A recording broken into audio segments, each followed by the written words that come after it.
एक ऐसी नौकरी जिसकी एनुअल सैलरी 1.2 मिलियन डॉलर है, यानी आपको साल के पूरे 33 करोड़ रुपए मिलेंगे, और वो भी सिर्फ एक लाइट हाउस को गार्ड करने के लिए। है ना कमाल की बात। लेकिन इसमें अच्छी खबर के साथ एक बुरी खबर भी है। दूसरी खबर सुनने के बाद आप ये जॉब करने का सोचेंगे भी नहीं। इस नौकरी की अच्छी बात ये है कि जब आप यहाँ काम कर रहे होंगे तो यहाँ आपका कोई बॉस नहीं होगा जो आप पर अपना हुक्म चला सके या नजर रख सके। यहाँ आप जब चाहे उठ सकते हैं और जब जी चाहे सो सकते हैं। जब दिल करे काम करें और जब जी चाहे आराम करें, फिशिंग करें या कुछ भी एंजॉय करें। बस आपको सिर्फ ये मेक श्योर करना है कि लाइट हाउस के ऊपर वाली लाइट सही से काम करती रहे, और इस काम के आपको मिलेंगे पूरे 33 करोड़ रुपए सालाना, यानी महीने की सैलरी 1 करोड़ से भी ज्यादा है। और नजर सिर्फ आपको ये रखनी है कि लाइट ठीक से काम करती रहे।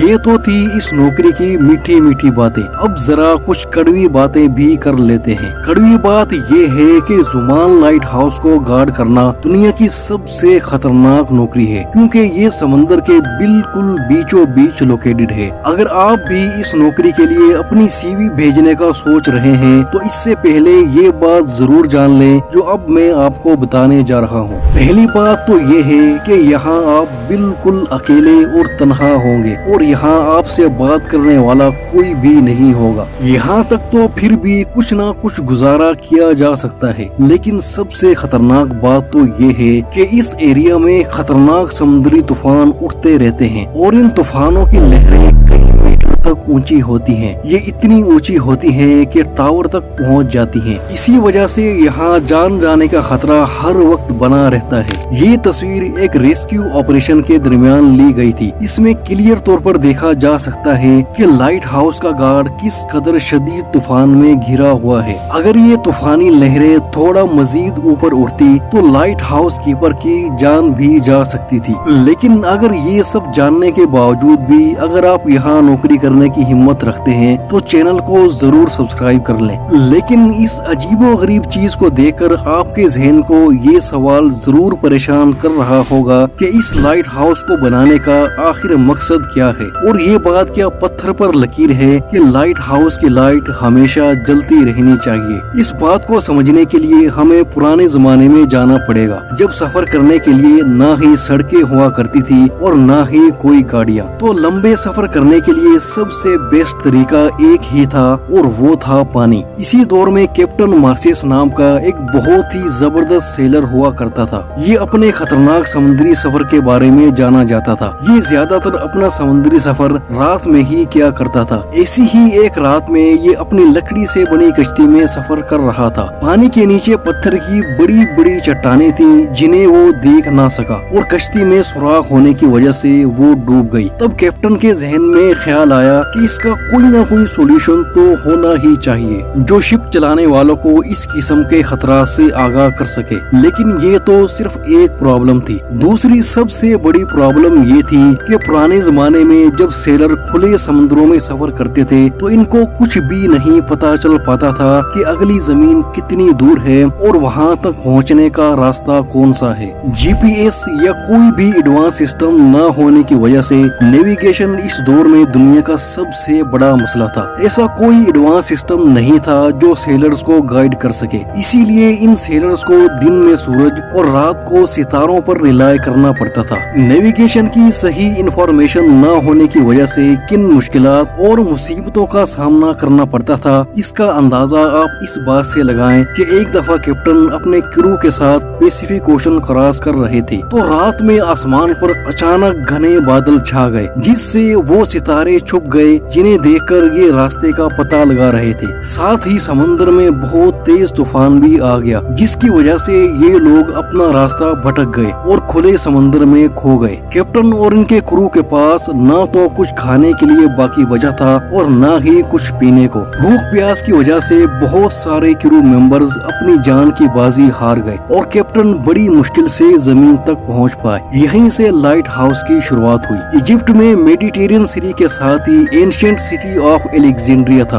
और वहाँ का रूलर पेटालमी नाम का एक शख्स था। उस दौर में ये किंगडम ट्रेडिंग के लिए बहुत ही जबरदस्त जगह मानी जाती थी। दूर दूर से शिप्स ट्रेड के लिए यहाँ आते थे। लेकिन इस किंगडम के रूलर के लिए एक मसला काफी टाइम से सर दर्द बना हुआ था। मसला ये था कि शिप्स को शहर के किनारे तक पहुँचने के लिए जहाँ से गुजरना पड़ता था वहाँ पानी के नीचे पत्थर की बड़ी बड़ी चट्टानें थी। जब ट्रेड के लिए आने वाले शिप रात के वक्त इस जगह से गुजरते तो पानी के नीचे मौजूद नोकदार पत्थर उनमें सुराख कर देते और शदीद नुकसान कर देते थे, जिसकी वजह से ये शिप्स डूब जाती और ट्रेड के लिए आने वाला सामान भी जाया हो जाता, जिसकी वजह से किंगडम की इकोनॉमी को काफी ज्यादा नुकसान पहुंच रहा था। इस मसले का हल निकालने के लिए किंग पेटालमी ने उस दौर के सबसे फाइनिस्ट और एक्सपर्ट आर्किटेक्चर सोस्ट्राट्स और सेनीडेस को बुलवाया और इस मसले से निपटने के लिए उनकी मदद मांगी। उन दोनों ने मिलकर इसका बहुत ही जबरदस्त सॉल्यूशन निकाला। सॉल्यूशन ये था कि रोशनी के एक बहुत बड़े मीनार को बनाया जाए जो शिप्स को सेफ्टी के साथ गाइड करेगा और साथ ही इन्हें पानी के नीचे मौजूद खतरों से भी आगाह करेगा। किंग को उनका ये प्लान बहुत पसंद आया और किंग के अप्रूवल के बाद आर्किटेक्चर्स ने इस पर काम शुरू कर दिया। लेकिन उस वक्त वो दोनों बिल्कुल नहीं जानते थे कि जो चीज वो बना रहे हैं वो इंजीनियरिंग की दुनिया का एक शाहकार बनने वाला है। जल्द ही लोगों ने देखा कि एंशिएंट सिटी ऑफ एलेक्जेंड्रिया के साहिल पर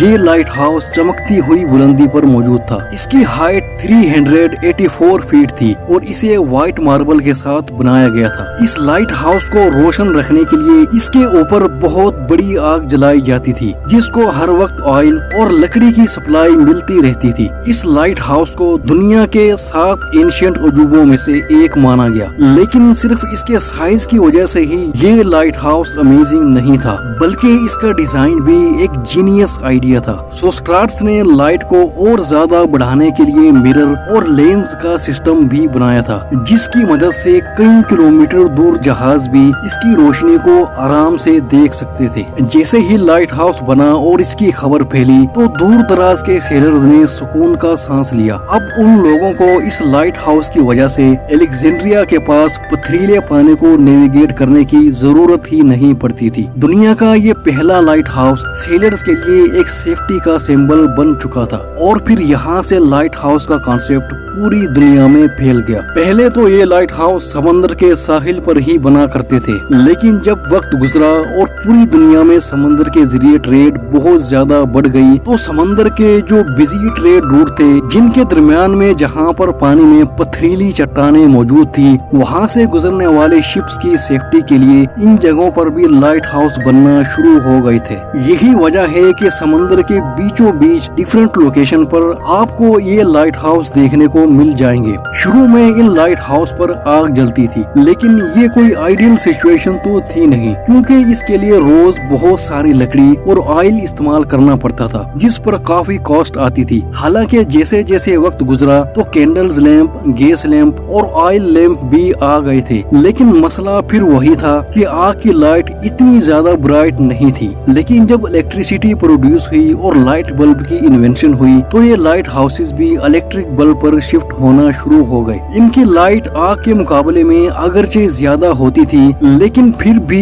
ये इतनी ज्यादा नहीं थी कि मीलों दूर तक पहुंच जाए। तो फिर लाइट हाउस लाइट को मीलों दूर तक किस तरह रिफ्लेक्ट करते हैं? तो दोस्तों इसका सादा सा जवाब है लेंस। जी हाँ, 1800 तक इन रिफ्लेक्टर्स को लाइट सोर्स के पीछे लगाया जाता था, लेकिन उस जमाने के इंजीनियर्स को एक नई बात पता चली कि लेंस को अगर हम लाइट के सामने रखें तो लाइट को और ज्यादा फोकस किया जा सकता है।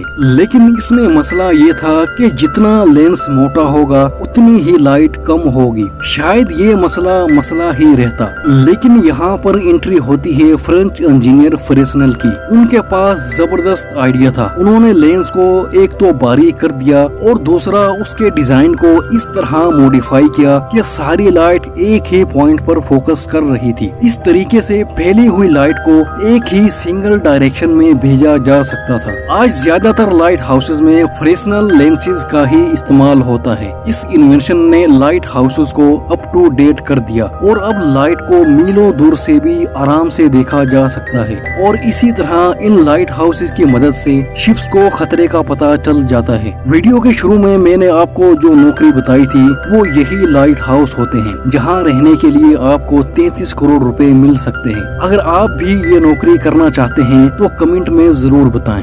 बहुत शुक्रिया।